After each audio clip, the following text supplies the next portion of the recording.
In this video, we will deal with the important question of how garlic fights hypertension, atherosclerosis, and blood clots. Can garlic be an alternative to 3 drugs at once that are used to treat the cardiovascular system? First, there are statins, drugs designed to lower bad cholesterol. Second, they are drugs that lower blood pressure levels. Third, they are drugs that reduce the likelihood of clotting, disaggregants. This video will be extremely informative and helpful. So if you want to become a master of your health, click like and let's get started. Cardiovascular disease, as you know, is the #1 cause of death in the world. According to the World Health Organization, about 17.9 million people die from cardiovascular disease every year, which is 31% of all deaths in the world. Naturally, the efforts of doctors and ordinary people are aimed at either preventing cardiovascular diseases or reducing the likelihood of complications if these diseases are already present. But the drugs used are often resisted because some people have prejudices against statins. There is also a bias against taking blood pressure-lowering drugs. Some people do experience problems from them. For example, antihypertensive drugs can reduce potency. Finally, drugs that reduce the likelihood of clotting can conversely cause bleeding. In addition, all of these drugs are not free. Therefore, people are naturally interested in more natural, safe, and preferably cheap remedies that could replace all these drugs.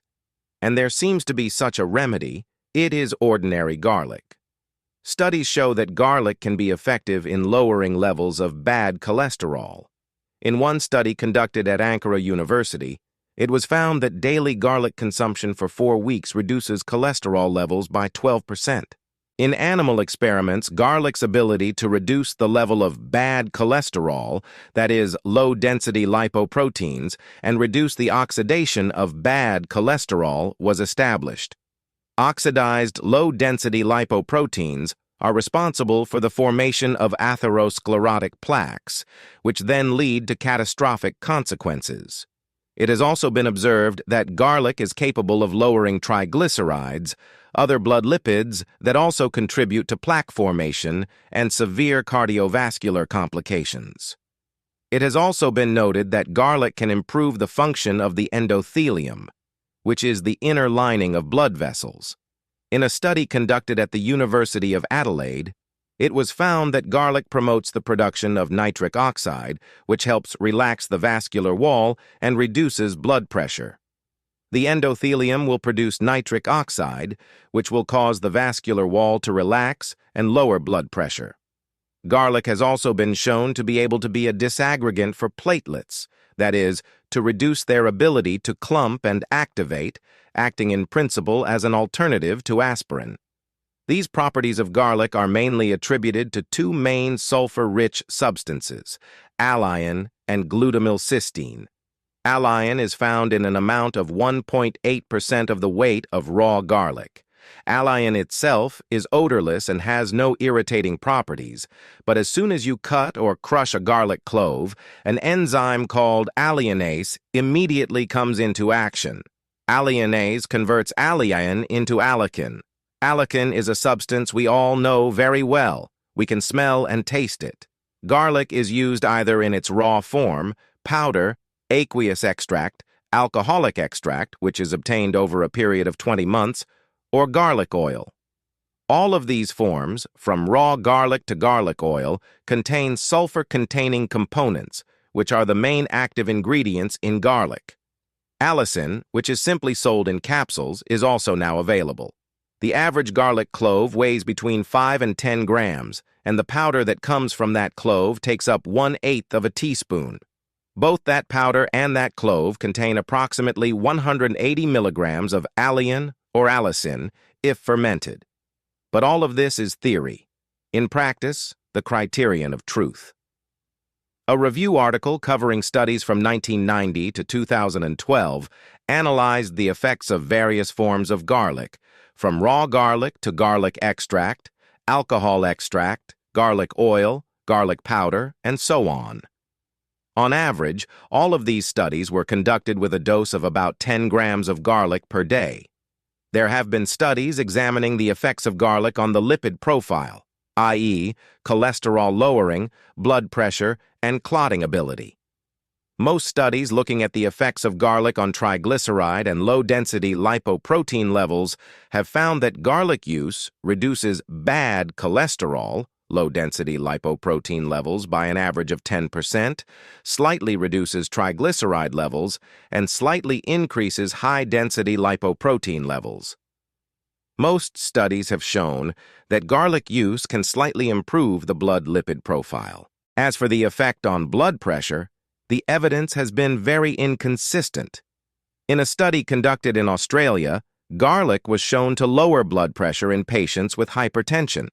Some studies found really good effects from garlic, supposedly comparable to taking beta-adrenoblockers. But other studies showed no effect at all. So, to summarize all these studies, garlic has not yet had a meaningful effect in experiments on blood pressure. There has also been no unequivocal data regarding garlic's ability to reduce thrombosis.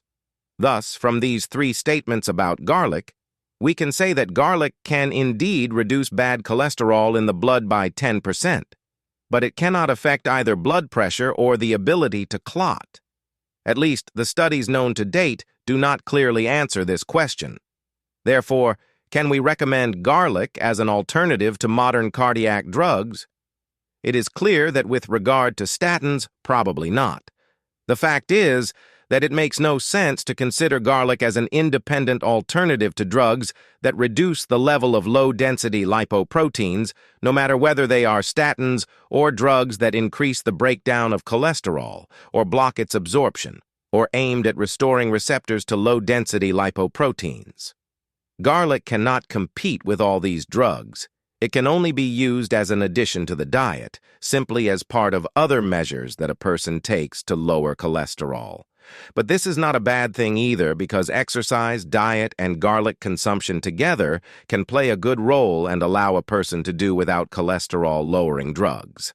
So to reiterate, garlic can and should be used as a holistic approach to lower blood cholesterol levels and hypothetically reduce the likelihood of complications from cardiovascular disease.